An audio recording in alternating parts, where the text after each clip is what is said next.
Owen Reed stood in the empty cargo bay of Station Theta-7, and the cold air made his breath turn into small clouds. The place smelled like rust and being left behind. There was a heavy blanket of silence in the air for 15 years. This was exactly what he wanted. A place where no one would be able to find him. A place where no one would ask him how he was doing. He dropped his duffel bag on the metal floor and the noise echoed through the huge room. The station was very big. The Velrothi built it for research teams, which could have had up to 50 people working together. Owen was the only person left, along with the ghosts of those who had lived there before him. Things were different 3 months ago. The medical transport that was supposed to pick up his wife never showed up. They said it was a routing error. A small error in the system. It was too late by the time they figured it out. Owen didn't even know the transport hadn't come for 12 hours after Rachel left. After that he couldn't stay on Earth. People wanted to help him no matter where he looked. They brought him food that he couldn't eat. They told him that time would heal the wounds. They told her that she was in a better place. But Owen didn't want to be comfortable. He didn't want their sympathy. He wanted it to be quiet. He wanted to be somewhere that the universe couldn't find him. Station Theta-7 was just right. The Velrothi had left it years ago, just packed up and left without saying why. The salvage report said that the building was safe but empty. There are no records of why they left. No address to send it to. There are just empty rooms and systems that are turned off, waiting for someone to take them. Owen walked through the halls and his flashlight lit up the dark. He couldn't read the symbols on the walls. Velrothi writing, which is probably safety instructions or room numbers. He didn't care what they said. He only needed the basics to get by. Air, water, and power. All the other things were optional. The second level had the crew's living quarters. Owen chose a small room with a window that looked out into space. He tried out the bed, which was surprisingly comfortable even though it hadn't been used in years. For a minute, the water tap sputtered brown liquid before running clear. When he touched the panel, the lights came on. That's good enough. He spent the afternoon making sure the important systems were working. After he cleaned the filters, the water recyclers started to work. He had to fix the air processors, but they worked after that. The fusion core was still working, though it was barely ticking over. It had enough fuel to last for decades. Owen had kept cargo ships running for 15 years with spare parts and a lot of hard work.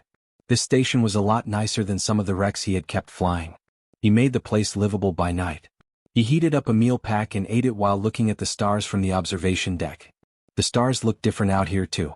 He couldn't find the sun on Earth among the thousands of other lights. That was nice. He wanted to be as far away from everything he knew as possible. Rachel would have liked this view a lot.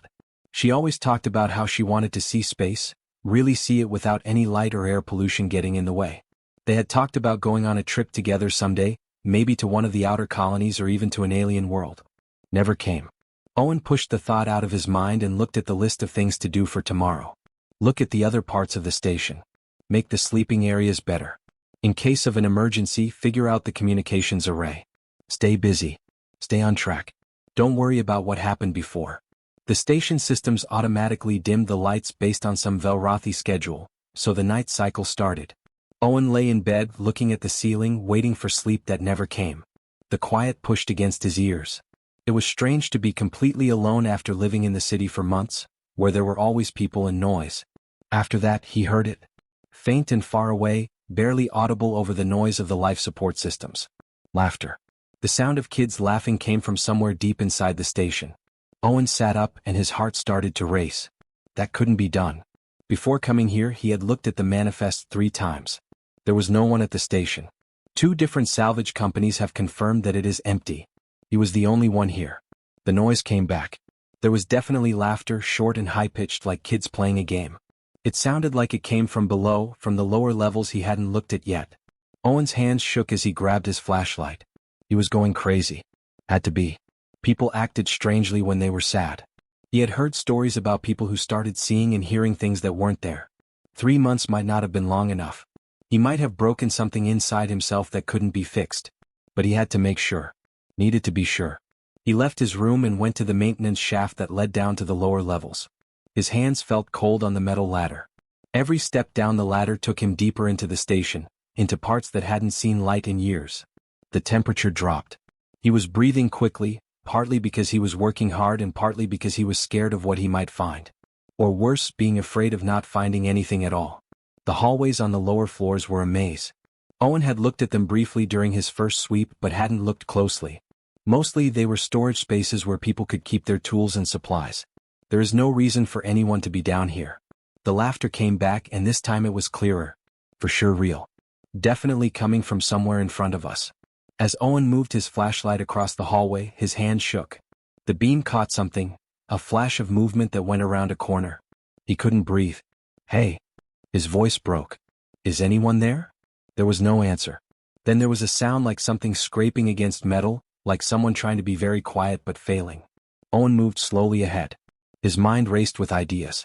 People who are hiding from the police or who are squatting. Or pirates using the station as a base of operations. Or maybe he really had gone crazy, running after shadows in an empty station while his mind made up sounds to fill the silence. When he turned the corner, his light hit a storage rack that had fallen over. There was a door behind it that he had missed during his scan. The environmental seal was on and glowing a faint green in the dark. Someone had set it up with power by running wires from an emergency battery that should have died years ago. Owen walked slowly up to the door. His hand was hovering over the button to release. He wanted to turn around, go back to his room, and act like he hadn't heard anything. The other part, the part that had kept him alive through cargo runs in dangerous space and equipment failures light years from help, needed to know the truth. He pressed the button. The door hissed open, letting out air that smelled old and had been used too many times. From the dark, 3 huge eyes looked up at him. The Velrothi kids, whose skin was pale gray and scaly, were all huddled together in a small room. By human standards, the oldest was probably 10 years old. The youngest child could only be 6 years old. They looked scared. They looked like they were starving. It seemed like they had been waiting a long time for someone to find them. Owen dropped his flashlight and it fell to the floor with a loud bang. The beam bounced all over the walls before settling on the kids' faces. No one said anything. No one moved. Owen Reed had no idea what to do next because the universe had just stopped making sense. Owen picked up his flashlight with shaking hands and kept the beam low so it wouldn't blind the kids. They got closer together, and the oldest one moved in front of the younger 2 to protect them. Her scales were a dusty gray color, and the thin clothes she wore made it easy for him to see her ribs. "Don't hurt us, please." Her voice was so quiet that it could only be heard through a small translator that she wore around her neck. The device made a crackling sound, which meant it was almost out of power. Owen slowly raised his hands to make himself look as non-threatening as possible. "I'm not going to hurt you. I promise. Owen is my name. I am a person. I'm alone." Those big eyes of the girl looked at him. Velrothi eyes were bigger than human eyes and made to see in the dark. They were scared and something else right now. Maybe hope. Or desperation. "You are by yourself? Are there no soldiers?" she asked. "No soldiers. Only me. What are you doing here? Where are your parents?" The 3 kids stared at each other. The boy in the middle spoke up in broken English. "Mama told me to hide here. Papa said they would be back very soon. We wait." "How long have you been waiting?" The girl's translator made a crackling sound. "We keep track of the times we sleep.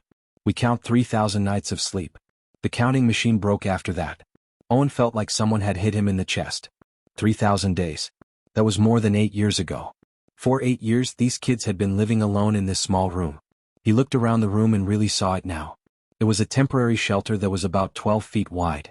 In one corner there were stacks of empty ration boxes. A water reclaimer that looked like it was held together by hope and wire. 3 makeshift beds made out of blankets and storage foam. "What's your name?" Owen asked in a rough voice. The oldest girl said, "I am Kessa. This is Thorn, my brother. Vrel is the little one. He is now sick." Owen moved the light to the youngest child. The boy was lying on one of the beds, breathing in short, shaky breaths. His lips were a little blue, and Owen could see the sweat on his scaled forehead even in the dark. "How long has he been sick?" Kessa's voice was tight with worry. 2 cycles of the moon. Possibly more. The machine that gives out medicine stopped working. We tried to fix it but we don't know how. Owen's instincts as a cargo hauler kicked in. He had seen respiratory infections before, when he was in charge of delivering medical supplies. This kid needed help right away. "Okay. Pay close attention to what I say. I'm going to help Vrel out. But I have to take him upstairs to the medical bay. Can you trust me?" Kessa looked at Owen, then at her brothers. "They will find us if we leave here." "Who will look for you?" "The bad people. The ones Mama said would make us go away." Owen felt a shiver go down his back. "Did your parents tell you to hide from someone?" Kessa nodded. "Papa was a scientist. He worked for the government. Then he learned about the bad things. He wanted to tell people but they said no. They told him that if he told, bad things would happen to us. Then all of a sudden alarms went off everywhere. Our parents put us in here. They told us to hide until they got back. She lost her voice. They never came back. Owen looked at the 3 scared faces that were looking at him. No matter what had happened on this station 8 years ago, these kids were the loose ends that someone wanted to forget. But that didn't matter right now. A sick child needed help right now. Owen said firmly, Vrel needs medicine. If we don't help him, things will only get worse. There is a medical bay upstairs. It was made for Velrothi. I'll try to fix the tools. Are you not going to call the police? Kessa wanted to know. Not unless you want me to. Kessa bit her lip, which looked strange on a Velrothi face but somehow very familiar. She was 10 years old and had been making life-or-death decisions for her brothers for years. Owen could see how heavy it was in her eyes. Okay, she finally said. We believe in you, Owen the human. Owen gently picked Vrel up off the bed. The boy was too light, he was all bones and thin scales. He didn't wake up, he just kept taking those awful rattling breaths. As Owen carried their brother through the dark hallways to the upper levels, Kessa and Thorn stayed close behind. Owen was able to climb the maintenance shaft even though it was hard with Vrel in his arms. The other 2 kids moved like ghosts and didn't make a sound. They had learned how to be invisible after 8 years of hiding. The medical bay was on the main level, close to where the crew slept. Owen had looked at it during his first sweep, but he hadn't tried to turn on any of the machines. He put Vrel on one of the diagnostic beds and turned on the systems. The console turned on and showed text in Velrothi that Owen couldn't read. Kessa stepped up and touched the screen, moving through menus with ease. I learned how to read Papa's work computer, she said. I know some words. They worked together to get the diagnostic scanner to work. The display showed Vrel's vital signs, and Owen didn't have to read Velrothi to know they were bad. Your heart rate is too fast. Too little oxygen. The temperature is rising to dangerous levels. Advanced pneumonia, Owen muttered, recognizing the patterns in the lung scan. He had seen similar readings on cargo crews who had been in failing life support systems for too long. He tried to get to the medical synthesizer, which is the machine that makes antibiotics that are made just for Vrel's biology. But it was locked behind security measures, and Kessa couldn't read the blinking red error messages. Owen hit the console with his fist in anger. I can't get to the medicine maker. It needs codes of permission that we don't have. Kessa lightly touched his arm. You will find a way. You are smart like Papa was. Owen looked at her determined face, then at Thorn, who was standing protectively next to his sick brother, and then back at Vrel, who was having trouble breathing. These kids had made it through 8 years on their own with hope and determination. He couldn't let them down now. He asked, How much medicine do you have left? Kessa showed him a small box with about a dozen pills in it. This is all there is. We use it very slowly, but Vrel needs more than we have. Owen picked up a pill and looked at it closely. A basic antibiotic that is like the ones used by humans but has been changed to work with Velrothi biology.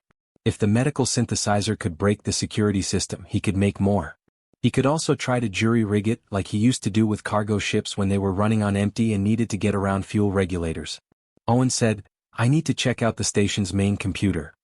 There could be override codes hidden in the system. Can you stay with Vrel? Make him comfortable? Kessa nodded. We're still together. Always. Owen went to the command center, his mind already racing with ideas. He thought about what Kessa had said as he walked through the empty halls. Her dad had learned about bad things. Bad things that were so bad that someone had to leave an entire research station in a few hours, leaving 3 children behind to die.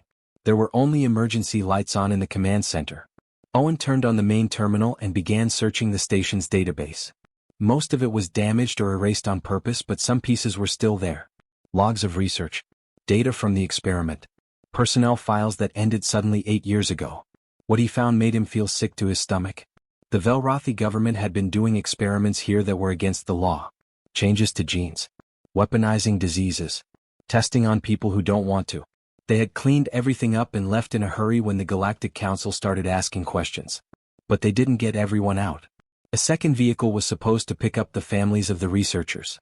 That ride never came. Someone decided that witnesses, even kids, were too dangerous. Owen leaned back in the chair and felt sick. They didn't just leave Kessa, Thorn, and Vrel. Someone tried to get rid of them, but they were still there. And now that Owen had found them and the station's power signature was back online, someone might see them. He looked at the medical override codes he had finally found in a file that was hard to find. He could save Vrel right now. But as soon as he did, as soon as he turned on all of the station's systems, he would be telling everyone who was watching that Station Theta-7 wasn't as empty as it was supposed to be. Owen thought about how he had come too late to save his wife. He thought about the 3 kids who had been waiting for someone to care for 8 years. There wasn't really a choice to make. He got the codes and went back to the medical bay. No matter what happened next, he wouldn't be too late this time. Owen ran back to the medical bay with the override codes in his hand, as if they were made of gold. Kessa looked up when he came in, her eyes full of desperate hope. Thorn sat next to Vrel's bed, holding his little brother's hand and humming a soft tune that was both strange and familiar. "I found the codes," Owen said as he hurried to the medical synthesizer. "This is going to work." He typed in the authorization code and the machine started to hum. The screen changed from red to blue, which was calm. Success. Owen began writing code to make the antibiotics Vrel needed, changing the formula based on the diagnostic readings. "How long?" Kessa asked in a low voice. 2 hours for the first dose. Then we can give it to him and see what he does." Kessa nodded, and her shoulders dropped in relief. She looked like what she really was for the first time since Owen found them. A kid. A child who was scared and tired because they had been carrying a burden that was too heavy for years. "When was the last time you ate?" Owen asked, suddenly realizing that he hadn't seen any of them eat or drink. "Yesterday," Thorn said. "We don't have much food left. We keep it." Owen felt a rush of anger.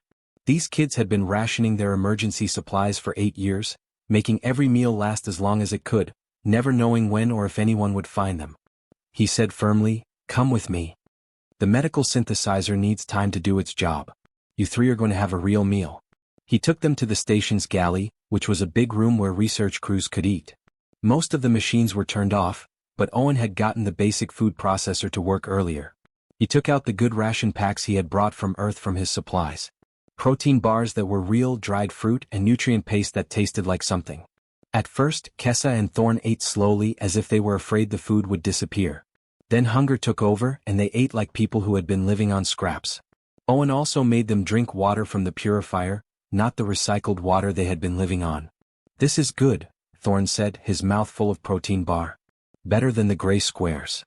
"Yeah, well, you're not supposed to eat emergency rations for 8 years, Owen said. He watched them eat and felt something break inside his chest. Something that had been frozen since Rachel died. He was needed by these kids. They didn't feel sorry for him or try to help him. They just needed someone to care about whether they lived or died. Owen kept an eye on the medical synthesizer's progress on his portable terminal while they ate. The machine was working perfectly and making the exact antibiotics that Vrel's body needed. They would get the first dose in 2 hours. The child should start to get better in a day or 2. Owen saw something on his communications panel at that point. A weak signal that is hard to find is bouncing off the station's relay system. This area was being scanned by someone. A person with military-grade gear was looking for active power signatures. Owen's blood ran cold. He opened the sensor logs and saw that his worst fear had come true. About an hour ago, a Velrothi patrol ship came into the system. They weren't going straight to the station yet, but they were definitely looking for something. Owen said carefully, "Kessa, you said your parents told you that bad people would come looking for you. Did they say anything else? Do you know anything about what these people might do?" Kessa put down her food and looked worried all of a sudden. "Papa said they want to get rid of mistakes. He said that we are the biggest mistake because we know the truth." "What truth?" "The tests. They made sick people worse on purpose. Papa tried to stop it, but they said the job was too important. After that, the council members came and asked questions and everything happened very quickly." Owen looked at the 3 kids who were sitting at the table. They saw crimes against humanity happen. They were proof of things that the Velrothi government really wanted to stay hidden. And now someone knew that the station was working again. He had 2 options. He could turn everything off, put the kids back in their shelter, and hope that the patrol ship went by without looking. Just like their parents wanted, keep them safe by keeping them out of sight. He could also ask for help. Get in touch with the right people and get Vrel the medical care he needs. You might even be able to find family members who can take the kids in. But asking for help meant letting everyone know where they were. It meant telling everyone that the station wasn't empty and that the evidence that everyone thought was gone was still there. Owen thought about his wife and the medical transport that never came because someone decided her life wasn't important enough. He thought about the politicians and bureaucrats who decided who should be saved and who shouldn't. Owen said to Kessa, "I need to tell you something. There's a ship on patrol out there. They're looking for stations that are open. They might find you if they come here." Kessa's eyes got big. Thorn took her arm and his face turned pale under his scales. "What do we do?" she asked in a whisper. Owen looked at his terminal.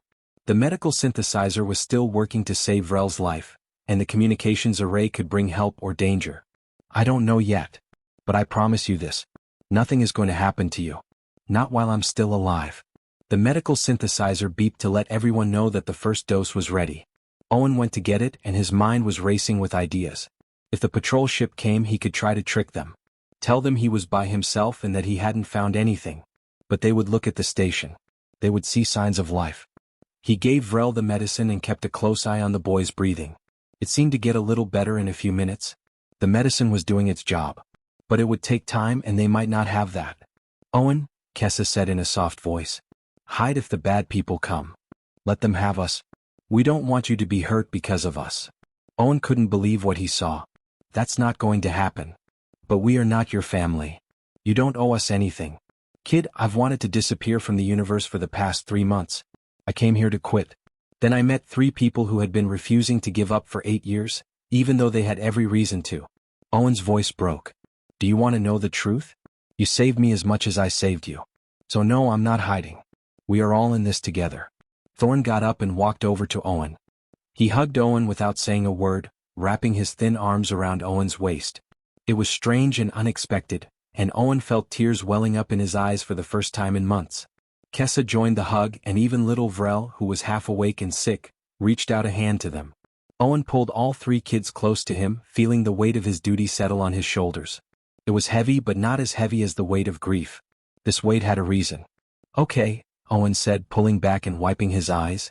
"This is what we're going to do. I'm going to look through the station's database to see if I can find anything about what happened here. Every test, every document, and every piece of proof. We're going to have something to talk about if they come looking." "What if they don't want to talk?" Kessa asked. Owen thought about it. The patrol ship was still looking for them, but it hadn't found them yet. Might not. They might get lucky. But Owen Reed had learned the hard way that you couldn't always count on luck. In this world you made your own chances. "Then I guess we find out how much noise one stubborn person and 3 brave kids can make," he said. "The galaxy didn't pay attention to you for 8 years. It's possible that it's time to make them pay attention." He spent the next 6 hours going through the station's broken files, putting together the evidence like a puzzle. Research logs that show illegal tests. Personnel files that show researchers who went missing after raising ethical concerns. Messages that show how the government planned the evacuation and left some families behind on purpose. Owen thought it would be bad, but it was worse. The Velrothi government had done more than just research that was against the law. To keep it quiet, they killed their own people. Kessa, Thorn, and Vrel were the last people to see it happen. Owen saved everything to several encrypted storage devices. At least the evidence wouldn't die with them if the patrol ship came. He set up automatic transmissions that would turn on if the station's life support failed. These transmissions would send the data to every news organization and government database he could think of. Vrel's breathing had gotten a lot better by the time he was done. The antibiotics were doing their job. The kid would be fine if they could give him enough time to heal. Owen looked at the sensors again. The patrol ship was closer now and was definitely going in their direction. They might have had 3 hours before it got there. 3 hours to make a choice about what to do next. He looked at the kids sleeping in the medical bay. They were tired but finally safe and fed. They had a full meal and medicine for their sick brother for the first time in 8 years. Owen had a reason to fight for something for the first time in 3 months. No matter what happened next, he wasn't going to run. He wasn't in hiding. And he definitely wasn't going to let anyone take these kids without a big fight. At 4 a.m., the proximity alarms broke the silence. Owen jumped up from the chair where he had been dozing off, his heart pounding against his ribs. The sensors showed that a Velrothi warship was coming out of hyperspace less than 50,000 kilometers away. Almost. Too close. Kessa stood in the doorway with her eyes wide open. "Is it them?" Owen nodded and started to walk over to the communications console. "Get your brothers up. Go to the medical bay and stay there. You stay with Vrel no matter what. Do you get it? What are you going to do?" "Something probably dumb," Owen said quietly as he opened the comm channels. His hands were shaking, but he spoke in a calm voice. "Unidentified vessel, this is Station Theta-7. Tell me what you want." The answer came right away, cold and formal. "Commander Shelvek of the Velrothi Defense Force, this is Station Theta-7. You are in a military area that is off limits. Shut down your systems and get ready to board. Owen's jaw got tight. No, Commander. 15 years ago this station was legally abandoned. I'm using my salvage rights under galactic maritime law. Your claim for salvage is not valid. There are secret materials in this building. You have 10 minutes to leave or we'll board by force. Owen looked at the kids who were huddled in the doorway of the medical bay. Vrel was awake now. He was still weak, but his breathing was much better than it had been the day before. The antibiotics were doing their job. He just needed more time. Commander, there are kids here. Children from Velrothi. 3 of them. For 8 years they've been stuck on this station. I need medical help, not military force. There was a long silence. Shelvek's voice was harder when he spoke again. No. Since the evacuation, Station Theta-7 has been officially empty. Your sensors aren't working right. There are no living things here. Owen felt a wave of anger wash over him. My sensors are working fine. 3 of my kids here would disagree with what your official records say. You have 8 minutes to get out. This talk is over. The channel for communication went quiet. Owen looked at the screen and saw the warship getting closer. They were going to get on board. They were going to take the kids, and Owen knew for sure that if they did, those kids would never be seen again. Just as the Velrothi government planned 8 years ago. His fingers moved quickly over the communications panel. He switched to broadband transmission, using every frequency he could find to broadcast on channels used by civilian ships, cargo haulers, and anyone else who might be listening in this area. This is Owen Reed, a civilian human on Station Theta-7 in the Outer Rim. I'm sending out a distress signal. The Velrothi army is trying to hide a crime of war. 8 years ago they left 3 kids at this station to die. Those kids are still alive. They need help. I need people to see this if anyone can. I need help. Please answer. Nothing happened for 30 seconds. Owen's heart sank. They were too far away from the main shipping lanes. There was no one here. Then there was a voice coming through the speakers. Captain Walsh of the cargo ship Morning Star to Station Theta-7. We heard your call for help. We have 2 hours to go.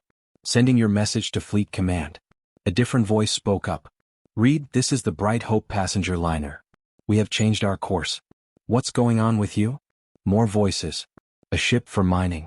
A ship that carries people to colonies. A ship that brings medical supplies. Owen counted 12 human ships changing course toward the station in less than 5 minutes. They were on their way. People he'd never met, answering a call for help from a stranger. Owen's throat got tight with feeling. Thanks. Everyone. There are 3 Velrothi kids here who really need you to hurry. Commander Shelvek's voice was sharp with anger. Human ship, you are getting in the way of Velrothi's internal affairs. Tell those ships to stop right away, or this will be seen as an act of war. Owen stared at the kids. Kessa had her arms around both of her brothers and looked determined. She had been keeping them safe for 8 years. It was Owen's turn now. Commander, these aren't matters of state. These are kids. Just kids who have been by themselves for too long. Do you want them? You need to tell every ship out here why you want to silence 3 kids so badly. The weapon systems on the warship came to life. Owen could see the energy signatures on his sensors getting brighter. His mouth got dry. Shelvek said, you have 5 minutes. Give us the kids or we'll shoot. Owen's thoughts were racing. The civilian ships were still at least an hour away. The station had shields, but they were only meant to protect against debris, not weapons used by the military. One sustained barrage would break through them. He looked at the database files he had put together, which showed proof of illegal experiments and cover-ups. It was time to use his one card. Commander Shelvek, I need to show you something. Owen opened a channel for sending messages and started uploading files. Look up research logs from this station. Records of experiments. Files on employees. Communications that show how your government purposefully left families behind during the evacuation. Everything. Every piece of proof that shows what really happened here. He stopped for a moment, his finger hovering over the last command. I've set it up so that this data will automatically be sent to every news network, government database and public forum in known space. It's locked and encrypted right now. I am the only one who has the key. You shoot at this station, you kill me, and that information goes public right away. Shut up. Owen could almost hear Shelvek thinking about his options and making a decision. The weapons on the warship stayed on, but they didn't fire. Shelvek finally said, you are trying to blackmail the Velrothi government. Owen shot back, I'm trying to keep 3 innocent kids alive. You're the one who is pointing guns at kids. What will the galaxy think when they find out? There were now more ships coming in. The Morning Star came first. It was a cargo ship that had seen better days. It put itself between the station and the warship. Then the Bright Hope came with lights shining on her passenger sections. More ships came, forming a loose defensive line around Station Theta-7. It was easy to hear Captain Walsh's voice. Captain Walsh here, Commander Shelvek. Under Galactic Maritime Law, I am a registered witness. I'm writing down everything that happens here. If you shoot at this station, you shoot at civilian ships that aren't armed. That is an act of war. Shelvek said, we are trying to protect secret military assets. You're trying to make 3 kids go away, Walsh said directly.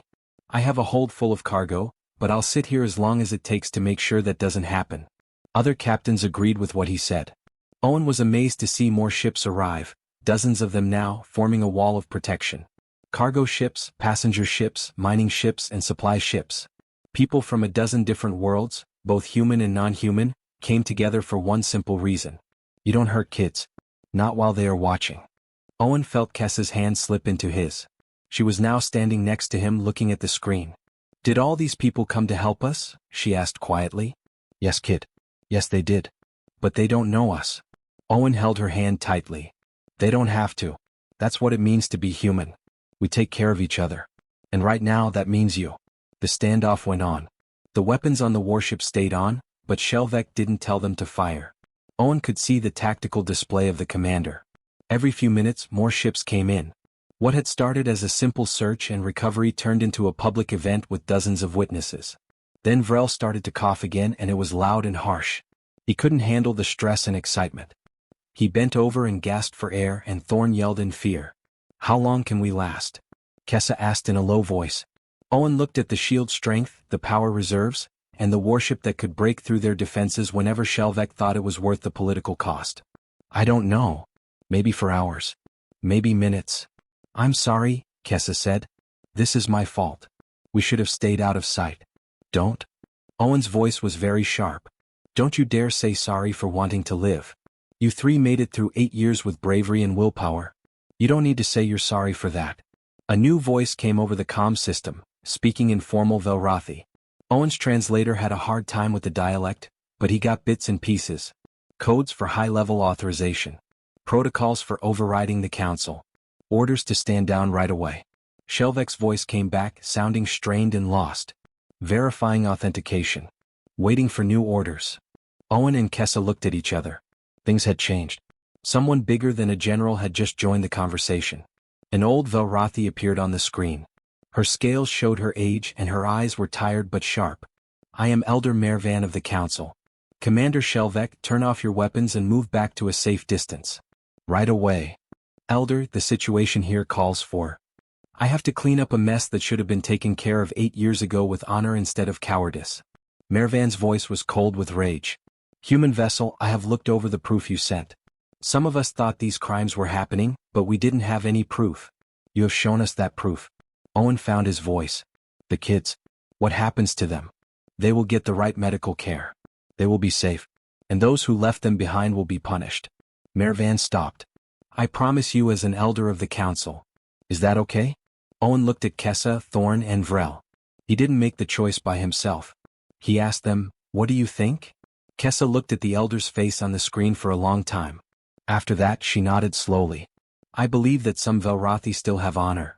We believe in you, Elder. Owen ran to the medical bay and Kessa followed close behind. He checked Vrel's vital signs. The infection was still there but it was weaker. The boy needed to sleep and let the antibiotics do their job. Time they might not have.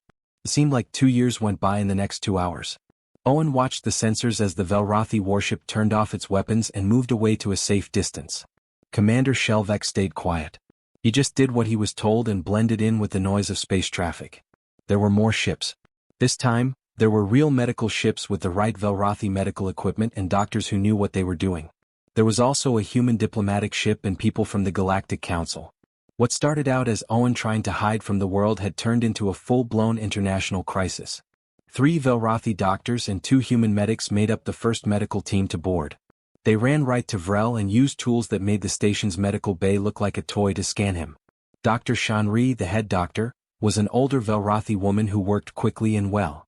She said, the human did well, after looking at Vrel. The choice of antibiotic was right. We would have lost him if he hadn't gotten treatment for another day. He will fully recover with the right care. Owen's knees felt weak with relief. He had been holding his breath without realizing it because he was so scared he had made a mistake, picked the wrong medicine or waited too long. But he didn't. Vrel was going to be fine. Dr. Shanri looked at Owen with big eyes that seemed to show respect. Are you not a doctor? Owen said, cargo hauler. I only knew enough to be dangerous. You knew enough to save a life.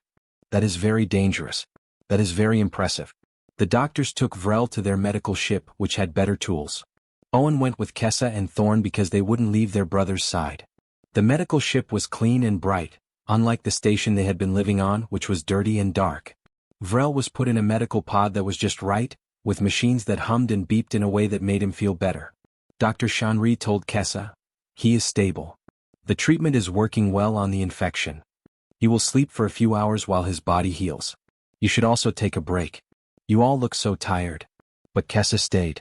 She sat next to the medical pod and held Vrel's hand through the clear wall. Thorn sat next to her in a chair and curled up. He tried to stay awake but his eyes slowly closed. For 8 years they had been looking out for each other. It was hard to break old habits. Owen was surrounded by officials who wanted statements, reports and records of everything that had happened. The human diplomats wanted to know how he had found the kids. Representatives from the Galactic Council wanted copies of all the evidence he had gathered. News organizations wanted to talk to people. Everyone wanted to hear the story. Owen said no, firmly to all of them. Not now. Those kids have had enough. They don't need cameras and questions, they need to rest. A human diplomat named Director Hayes, who had sharp eyes, pulled him aside. Mr. Reed, do you know what you found here? This shows that war crimes are happening all the time. To hide the truth, the Velrothi government killed its own people and hid illegal experiments. This is going to have big effects on politics. I don't care about politics, Owen said plainly. I care about 3 kids who have been alone for 8 years. Those 3 kids are about to become the most well-known kids in the whole galaxy. You should think about what will happen to them in the future. Owen hadn't thought about that. He had only been thinking about how to keep them alive and not what would happen next. The media coverage. The political show. The fact that Kessa, Thorn and Vrel were about to have their lives turned upside down again. He asked Hayes, what do they need? I mean legally. What will happen to them now? Hayes looked at her tablet. We're looking for family members who are still alive. It's surprising that the Velrothi government is working with us. Elder Mervan has made it a personal goal. They'll need someone to look after them in the meantime. Someone to look out for their best interests and keep them safe from people who might want to take advantage of their story. Owen looked out the window at Kessa, who was watching over her brother. What if I did it? Hayes raised an eyebrow. You want to be their legal guardian? Just for now. Until a family is found. I already have to take care of them. Why not make it official? Mr. Reed, you came out here to be by yourself. Are you sure you want to take on 3 kids who will need years of help and therapy? Owen thought about it. 3 months ago he would have said no right away. He wanted to be alone. He wanted to go away. But that was before he met 3 kids who had made it through the impossible just by being strong. That was before he remembered how it felt to fight for something that was important to him. Yes, he said. I know. It took days to fill out the forms. The Galactic Council quickly approved the guardianship, probably because they wanted someone responsible to keep the kids safe while the political fallout continued. Elder Mervan personally supported Owen's petition, which helped a lot. Vrel got better and better during those days. His breathing got better. His skin tone got better. He started eating solid food again and even found Thorn's jokes funny. The doctors were shocked at how quickly he got better after getting the right care. They also found out that all 3 kids were malnourished and had health problems because they hadn't eaten enough and had been under a lot of stress for 8 years. Now that they were getting the right care, nothing was life-threatening, but it would take time and patience to get them completely better. Word of what happened spread through the galaxy like fire. The tale of 3 kids living alone for 8 years and the person who put everything on the line to save them caught the public's attention. Millions of people had heard and shared Owen's distress call. It became a symbol of regular people standing up against injustice when they saw civilian ships forming a protective barrier around Station Theta-7. The political effects were huge. The Velrothi government started looking into things. Officials quit in shame. Elder Mervan used the scandal to get changes that had been blocked for years to happen. The parents of the kids were called heroes who died trying to expose corruption. Owen stayed away from the media circus as much as he could. He did one interview which was just a short statement asking people to respect the kids' privacy and let them heal. Then he paid attention to what was important. Being there for 3 kids who needed safety and stability. The medical team let the kids leave the hospital ship 2 weeks after Owen found them. They had no place to go. The station was too far away and hard to get to. There were too many people on Earth and it was too much. Owen thought about it for days before he made a choice. He bought a small house on Haven's Rest, a world where people live. There were a lot of people from different backgrounds living there, and it was quiet and peaceful. The schools were good. A place where 3 Velrothi kids could grow up without too much trouble. Owen made dinner for everyone on the first day they lived there. It was a total failure. He overcooked the protein and burned the vegetables. But they ate it anyway, sitting around a real table in a real kitchen. It was the best meal any of them had ever had. "Is this ours?" Thorn asked, looking around the house in awe. "Can we stay here?"